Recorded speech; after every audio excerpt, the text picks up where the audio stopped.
ॐ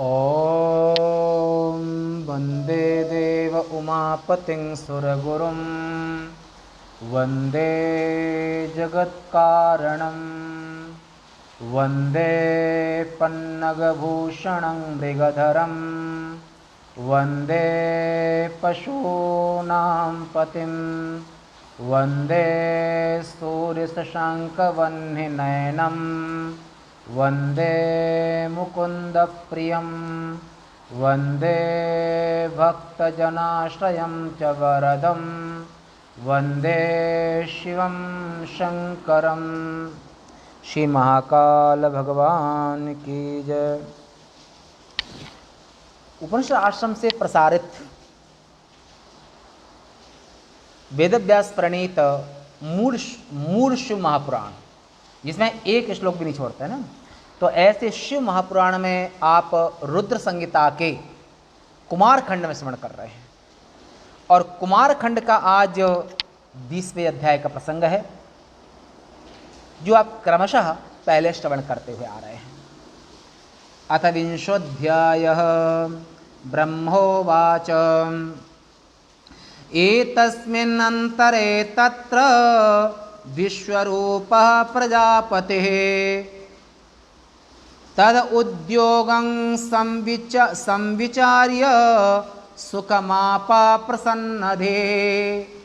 प्रसन्नधि माने बुद्धि की प्रसन्नता, अंतःकरण की प्रसन्नता। और जो अंतःकरण की प्रसन्नता है, ये ईश्वर का आशीर्वाद है, पूर्वजन के पुण्य हैं। मना प्रसादा सौम्यत्वम। और जो मन से व्यक्ति जितना खुश प्रसन्न होगा, वो 50 में भी 60 में भी उसके चेहरे पर कोमलता मिलेगी। और जितना आप संसार में जितना ज़्यादा सोचोगे, और उतना ही आपका चेहरे की जो सुकुमारता है, कोमलता है, स्निग्धता है, कौमार्य है, आपका जो निश्चलता है अंतःकरण की, वो धूमिल होती जाएगी। आपकी मन की प्रसन्नता नहीं है तो चेहरे पर भी प्रसन्नता नहीं आएगी। तो ऐसे यहाँ पर प्रसन्नधि, ब्रह्मा जी बुद्धि से मन से प्रसन्न होकर के, और भगवान जगन नियंता जो ब्रह्मा के भी पिता कारण हैं, जो विष्णु के भी कारण शिव हैं, जो आप विद्येश्वर संहिता में विषय को सुन चुके हैं प्रसंग को।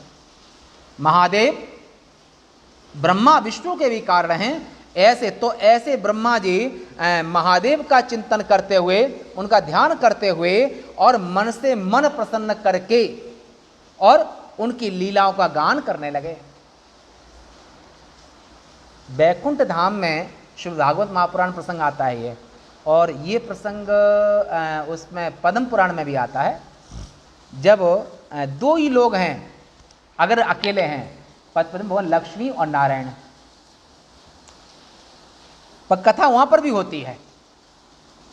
तो जब भगवान नारायण जब भागवत कथा करते हैं तो उनको 1 महीना लगता है, और लक्ष्मी जी श्रोता होती हैं।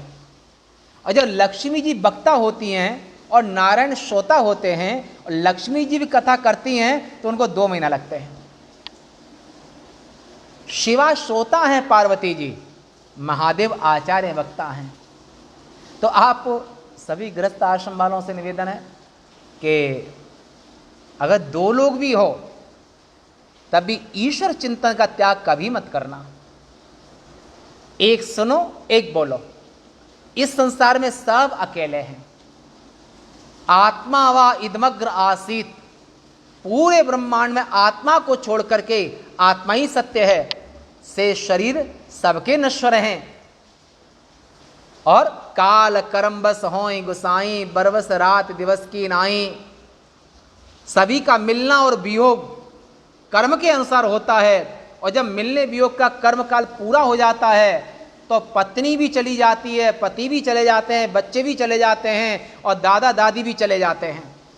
इस संसार में अगर शरीर मिला है, तो शरीर का एकमात्र उद्देश्य है कर्म के फलों का भोग, माने भोगायत्र प्रमाणीय, पुण्य पाप का भोग हर जीव के लिए।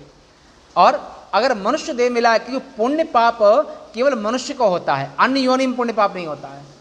मनुष्य योनि में पुण्य पाप होता है, और मनुष्य योनि के पुण्य पाप 83,99,999 योनियों में ये जीव योनि भ्रमत, यह जीव अविनाशी, ये अविनाशी जीव अन्य पेड़ पौधे आदि की योनि में अपने पुण्य पाप को सबको भोगता रहता है।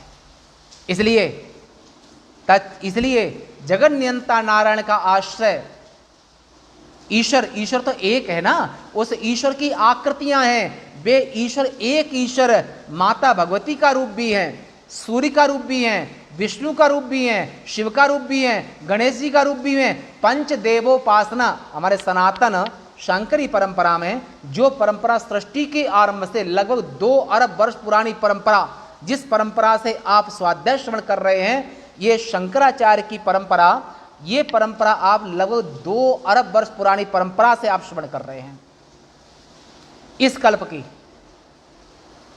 ये नहीं है कि अभी 1400 वर्ष पहले कोई परंपरा शुरू हो गई इस्लाम की, जैसे 2000 वर्ष पहले कोई परंपरा ईसाइयों की शुरू हो गई, अमुक परंपरा। परंतु ये परंपरा मानवकृत नहीं है, ये अपौरुषेय वेद परंपरा, अमानव मन ईश्वर कृत। श्रुति स्मृति ममैवाज्ञे इत्यपि ईश्वर भाषितम, चारों वेद और 28 स्मृतियां ये भगवान नारायण की ही आज्ञा है सीधे। ब्रह्मा जी ने कहा, हे नारद, इस समय शिवरूप विश्वरूप प्रजापति शिव पार्वती के इस निश्चय को जानकर मन में बड़े प्रसन्न हुए। विश्वरूप प्रजेश की दिव्य रूप वाली सर्वांग सुंदरी 2 कन्याएं थीं। ये कुमार और कार्तिकी के पाणिग्रहण शादी करने, हर माता पिता को चिंता होती है कि समय आने पर उनकी लड़की को अच्छा वर मिल जाए और लड़के को अच्छी पत्नी मिल जाए, बहू अच्छी मिल जाए। ऐसे ही जगत के माता पिता महादेव और महादेवी, उनको भी चिंता हुई कि हमारे दोनों बच्चे शादी के लायक हो गए, अब इनकी शादी हो जाना चाहिए। तो जैसे उनका संकल्प हुआ तो विश्वरूप नाम के जो प्रजापति, प्रजेश प्रजापति हैं, उनकी 2 कन्याएं हैं और दोनों कन्याओं को लेकर कैलाश पर पधारे। वे कन्याएं सर्वांग सुंदरी और उनका नाम था सिद्धि और बुद्धि। शिव पार्वती ने उन्हीं के साथ श्री गणेश जी का विवाह महोत्सव निश्चित कर दिया। सिद्धि और बुद्धि दोनों का विवाह अपने पुत्र गणेश के साथ निश्चित कर दिया। कारण, क्योंकि यह विवाद चल रहा था, वो कह रहे हमारी शादी पहले हो, तो दोनों को शर्त रखी माता पिता ने कि जो पूरी पृथ्वी की परिक्रमा करके जल्दी आ जाएगा उसकी शादी पहले होगी। कार्तिकेय अभी परिक्रमा करके वापस नहीं हुए हैं। गणेश जी माता पिता की परिक्रमा, सोचो सनातन धर्म वैदिक संस्कृति कितनी महान है कि अपने माता पिता की सेवा पूजा सफरिया, और अगर उनकी परिक्रमा कर लेते हो तो पूरी पृथ्वी की परिक्रमा का फल मिलेगा। गणेश जी ने अपने माता पिता शिव पार्वती की पूजा की, अर्चना की और उनकी परिक्रमा कर ली, शर्त पूरी हो गई। और इसी समय पर प्रजेश माने प्रजापति विश्वरूप आए अपनी दोनों कन्याओं को लेकर के। तो उन दोनों कन्याओं की लेकर के आए, उनने बात रखी, उनने विवाह गणेश जी के साथ में निश्चित कर दिया कि शर्त गणेश जी ने पूरी की है। कार्तिकेय तो अभी आए ही नहीं है। आगे प्रसन्न होकर सभी देवता उसके विवाह में आए। जैसे शिव पार्वती की इच्छा थी, विश्वकर्मा ने इस विवाह को कराया। इस विवाह को देखकर ऋषि मुनि सब आनंदित हुए। गणेश जी ने भी उन दोनों से परम दुर्लभ सुख को प्राप्त किया। दोनों माने सिद्धि और बुद्धि, 2 पत्नियां ने की है, जिसका वर्णन नहीं किया जा सकता है, अवर्णनीय नहीं किया जा सकता है। कुछ समय बीतने के बाद महात्मा गणेश की दोनों पत्नियों ने एक एक सुंदर पुत्र को जन्म दिया, सिद्धि और बुद्धि ने।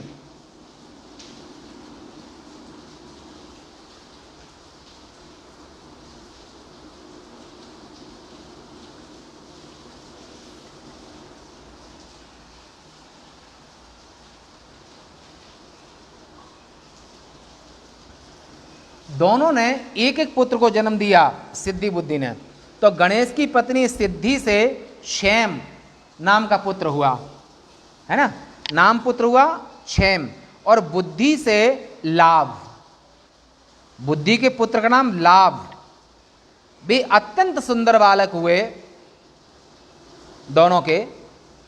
इस प्रकार गणेश्वर के अचिंतनीय सुखों का भोग करते समय समस्त पृथ्वी की परिक्रमा करके दूसरा पुत्र कार्तिकेय भी वहां पर कैलाश पर माता पिता की सेवा में उपस्थित हुए। तब तक महात्मा नारद भी वहां पर आ गए। उन्होंने कहा कि मैं झूठ छल कपट से नहीं कह रहा हूं। अब नारद जी को तो एक नाम कलह प्रिय भी है, वो झूठ कभी नहीं बोलते हैं, पर वो ऐसी बात बोलेंगे कि शांति भंग होने की संभावना पूरी रहती है। नारद जी पहुंच गए तो तुम्हारे तब उन्होंने कार्तिकेय से कहा कि तुम्हारे माता पिता शिव पार्वती ने जो किया वैसा दूसरा संसार में कोई नहीं कर सकता है। अपने दो पुत्रों के साथ में ऐसा भेदभाव कर देना, ऐसे तुम्हारे माता पिता को छोड़ करके दूसरा कोई नहीं कर सकता। ये बात नारद ने कही। तुम्हें भूमि परिक्रमा के बहाने घर से निकाल करके और गणेश जी का उत्सव विवाह कर दिया, आग तो लगा दी। तो इसलिए नारद जी को ये भगवान नारायण के मन है नारद जी। तो प्रभु जो लीला करना चाहते हैं वो नारद जी के मन में स्फुटन, वो लीला का संचार होने लगता है, आगे जो लीला होने वाली होती है। तो नारद जी ईश्वर के मन हैं, तो उनके मन में जो आया वैसा उन्होंने कहा। वैसे उनका कलह प्रिय भी है, और वैसे वो कभी असत्य नहीं बोलते हैं। नारद जी कभी झूठ नहीं बोलते हैं, वो बोलेंगे सच ही बोलेंगे। तो और उसे तब कार्तिकेय से कहा कि उसे विश्व रूप प्रजेश की दो कन्याएं दो स्त्रियों के रूप में मिल गई। किसको? गणेश जी को। और दोनों पत्नियों से एक एक पुत्र की प्राप्ति भी हो, कि पृथ्वी की परिक्रमा सरल नहीं है, काफी समय लगता है। तो तब तक कार्तिकेय की पृथ्वी परिक्रमा करके आए, तब तक उनके एक एक संतान भी हो गई।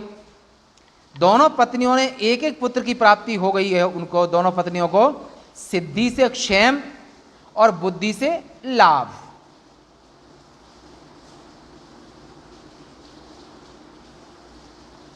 दो पुत्रों की प्राप्ति हुई। दोनों पत्नियों से दो पुत्र पाकर के यह गणेश माता पिता की अनुमति से सुख भोग कर रहा है, और तुमने उनकी कपट पूर्ण, माने अपने माता पिता की कपट, शिव शिवा के लिए, तो तुमने उनकी कपट पूर्ण आज्ञा से समुद्र तथा वनों से गिरी हुई पृथ्वी की परिक्रमा की। उसका फल यह मिला कि हे कार्तिकेय, तुम्हारे माता पिता ने किस लिए यह छल किया, इसका तुम विचार करो मन में। हम नहीं जानते, तुम विचार करो मन में, उन्हें क्यों ऐसा छल किया तुम्हारे साथ में। स्वस्वामी अर्थात पिता और पुत्र के बीच में जब ऐसा कपट होगा तो दूसरे के साथ में क्या नहीं कर सकता संसार में। जब ईश्वर ऐसा कर रहे हैं तो संसारी क्या करेगा। मेरी समझ से तो तुम्हारे माता पिता ने यह बड़ा अनुचित किया तुम्हारे साथ, बड़ा दुर्व्यवहार किया, बड़ा अनुचित किया। और तुम भी विचार करो, मुझे यह अच्छा नहीं लगा यदि माता विष दे दे और पिता यदि बेच दे संतान को, अपनी संतान को माता विष दे दे, मार नहीं हुआ, और पिता अपनी संतान को किसी को पैसे लेकर के बेच दे। मातु मृत्यु पितु समन समाना, ता कहो विबुध नदी बैतरणी। जिसकी माता ही मृत्यु बन जावे और पिता जमराज बन जाए। कार्तिकेय, तुम्हारे माता पिता ने कुछ ऐसा ही किया। तो जो माता अपने संतान को विष दे दे और पिता अपनी संतान को बेच दे, राजा यदि सब कुछ हर ले, नागरिक का अगर राजा सब कुछ हर ले तो वो कैसे खाएगा, कैसे व्यापार करेगा, कैसे जिएगा। तो किससे क्या कहा जा सकता है। समर्थ है, क्या कह सकते हैं। तो जिसने भी यह अनर्थकारी कार्य किया है तुम्हारे साथ में, हे तात कार्तिकेय, शांति चाहने वाला उसका मुख भी नहीं देखेगा। कोई शांति चाहने वाला ऐसा दुर्व्यवहार करने पर उसका मुख भी नहीं देखेगा। यह नीति वेदों शास्त्रों स्मृतियों में भी कही गई बात है। तुम्हारी जैसी इच्छा हो वैसा तुम करो। हमें जो लगा वो हमने तुम्हें बता दिया, जैसा हुआ अब आपकी मर्जी हो। ऐसा कार्तिकेय से कह करके नारद जी ऐसा कहा। ब्रह्मा ने कहा कि तब शिव जी की मानसिक इच्छा के अनुसार तुम, माने नारद जी को संबोधन ब्रह्मा जी कर रहे हैं, हे नारद तुम कुमार से, माने कार्तिकेय से ऐसा कह करके और चुप हो गए। स्कंद भी माता पिता को प्रणाम कर उनके व्यवहार से क्रोधित हो गए। कुमार माता पिता को प्रणाम किया, क्रोधित होकर के उन दोनों के निषेध करने पर भी शिव पार्वती ने दोनों ने रोका कुमार कार्तिकेय को, परंतु क्रोंच, क्रोंच का अर्थ होता है क्रोंच, क्रोंच का अर्थ ये कैलाश के पास में पर्वत है। क्रोंच का माने हिमालय के अंतर्गत एक पर्वत है जिसे मैनाक पुत्र, हिमालय का पौत्र, जो मैनाक का पुत्र है उसका नाम क्रोंच है और हिमालय का पौत्र है एक क्रोंच है। तो हिमालय का पौत्र इसे क्रोंच द्वीप भी कहते हैं। ये आप विशेष अगर देखना हो तो यहाँ हम व्याख्या नहीं कर सकते हैं, तो ये ब्रह्मांड पुराण के 3:10-7 में आप वहाँ पर दृश्य देख सकते हैं कि ये जो हिमालय का जो पौत्र है जिसे क्रोंच कहते हैं और क्रोंच द्वीप भी है, और ये श्रीमद् भागवत महापुराण के 3 स्कंद में भी आप देख सकते हैं। और ये जो क्रोंच के विषय में ब्रह्मांड पुराण के 3:10-7 में देख सकते हैं, आप वहाँ देख लें, क्योंकि यहाँ पर ये सब व्याख्या संभव नहीं है। तो हमारे रोकने पर भी तुम आज क्यों जा रहे हो? इस प्रकार रोकने पर भी वे, माने कुमार कार्तिकेय चले गए माता पिता के पास से। तब उन्हें कहा, हे माता पिताजी, मैं यहाँ पर क्षण भर भी आपके पास नहीं रुकूंगा। प्रेम छोड़कर जो आप लोगों ने मेरे साथ कपट किया है, अपने माता पिता से झगड़ा नारद जी ने लगा ही दिया। जो आपने हमारे अपनी संता जो हमारे साथ छल कपट किया है ना, तो आपने जो छल कपट किया है, ऐसा कहकर गया हुआ कार्तिकेय आज भी वहीं पर स्थित है और उनका दर्शन करने मात्र से पाप का नाश हो जाता है। उस दिन से लेकर शिव कुमार माने कार्तिकेय कुमार ही रह गए। फिर उनने न कभी शादी की, न अपने माता पिता की बात मानी, और वो फिर आज भी कुमार ही रह गए। फिर उनका दोबारा शादी पाणी ग्रहण नहीं हुआ। सुखदायक उनका यह नाम तीनों लोकों में प्रसिद्ध है। वह सब पापों का नाशक, पुण्य तथा ब्रह्मचर्य को देने वालों में उत्तम है। कार्तिक पूर्णिमा के दिन, जो कार्तिकी से कहते, कार्तिक पूर्णिमा के दिन देवता ऋषि अपने शिष्यों के साथ कुमार के दर्शन करने के लिए वहाँ पर जाते हैं। कहाँ पर? क्रोंच पर्वत, माने क्रोंच माने ये कैलाश से ऊपर में, वो उसी माने हिमालय क्षेत्र में ही है। कृतिका नक्षत्र युक्त पूर्णिमा के दिन जो स्वामी कार्तिक का दर्शन करते हैं, उनके पापों का नाश होकर सभी मनोरथ पूर्ण होते हैं। स्कंद के चले जाने पर कुमार कार्तिकेय अपने माता पिता को जबरदस्ती छोड़ करके, माता पिता के मनाने पर भी नहीं माने, छोड़कर चले गए। स्कंद के चले जाने पर उमा बहुत दुखी हुई। तब उन्होंने दुखी होकर शिवजी से कहा, आप मेरे साथ वहां चलिए। कहां पर? जहां पर पुत्र कार्तिकेय रहते हैं। पार्वती को सुखी करने के लिए शिवजी आंशिक रूप से वहां पर गए। वहां मल्लिकार्जुन नामक ज्योतिर्लिंग विराजमान है। तो क्रोंच द्वीप को ब्रह्मांड पुराण में हिमालय क्षेत्र कहते हैं, परंतु जो यहाँ पर है, तो जो हैदराबाद के पास माने दक्षिण भारत देश में दक्षिण प्रांत में, जहाँ पर जो हैदराबाद और सिकंदराबाद से लगभग 5-6 घंटे का बस का रास्ता है, कृष्णा के तट पर, तो यहीं पर कार्तिकेय रूट करके चले आए। वहीं पर भगवान ज्योतिर्लिंग के रूप में विराजमान है। आज भी शिवा के साथ वहाँ पर शिवजी विराजमान हैं, जो अपने भक्तों की कामनाओं की पूर्ति करते हैं, सज्जनों की रक्षक हैं। और कुमार ने पार्वती के साथ शिवजी को आया जानकर और विरक्त होकर वे वहाँ से भी दूसरी जगह पर कार्तिकेय चले गए। तब देवताओं तथा मुनिजनों ने दूर से प्रार्थना की, तो अभी वे 3 योजन दूर जाकर के रहने लगे। माने जो मल्लिकार्जुन ज्योतिर्लिंग है, जहाँ पर महादेव महादेवी आए थे, तो उसे 3 योजन दूर जाकर के रहने लगे। पुत्र स्नेह से व्याकुल होकर शिव पार्वती प्रत्येक पूर्णमासी को वहां जाते हैं। कहां पर? मल्लिकार्जुन, दक्षिण माने हैदराबाद के पास। हैदराबाद से आज जहाँ पर पंपा सरोवर है, कृष्णा नदी है, और उस क्षेत्र में अमावस्या के दिन अकेले शिवजी जाते हैं और पूर्णमासी के दिन वहाँ पार्वती भी जाती हैं।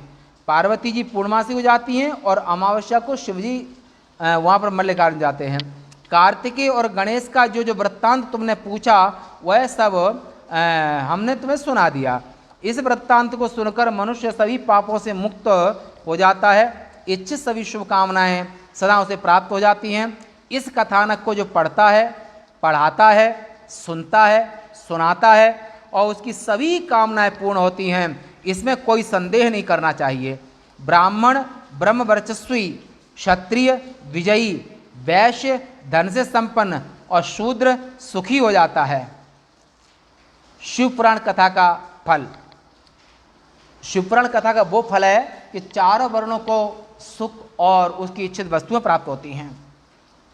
रोगी रोग से रहित हो जाता है, भयभीत भय से छूट जाता है, भूत प्रेत आदि की पीड़ा से मनुष्य पीड़ित नहीं होता है। यह कथानक पापनाशक, यश को देने वाला, सुख तथा आयु को बढ़ाने वाला, इसे सुनने से सुख की प्राप्ति और पुत्र पौत्र आदि का लाभ देने वाला होता है। माने जिनको संतान नहीं होती है, वंध्या काग वंध्या आदि, वो शिवपुराण की पुण्य से उनके यहाँ पर संतान, धन, धान्य, दूध, पूत पर्याप्त होते हैं, कभी कमी नहीं उनके यहाँ होती है। और महादेव की आराधना सुख समृद्धि सब कुछ देने वाली होती है। यह मोक्ष को, मरने के बाद मोक्ष मिलता है, माने मोक्ष को देने वाला, उत्तम शिव संबंधी ज्ञान को देने वाला, शिव पार्वती से प्रेम कराने वाला, शिव भक्ति को बढ़ाने वाला प्रसंग है। मोक्ष प्राप्ति की इच्छुक भक्ति से सुने और शिव से अभिन्नता स्थापित कराने वाला सदा शिवमय कल्याण कारक है। ये शिवपुराण का ये खंड भी यहाँ पूर्ण होता है।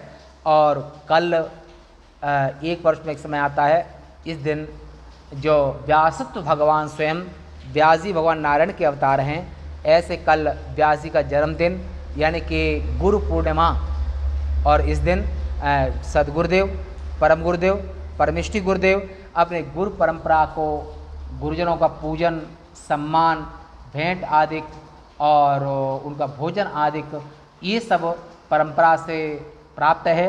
और ये अपने गुरुजनों की सेवा सबको करना चाहिए। और कल गुरु पूर्णिमा का महापर्व है और गुरु पूर्णिमा महापर्व की सभी को शुभकामनाएं।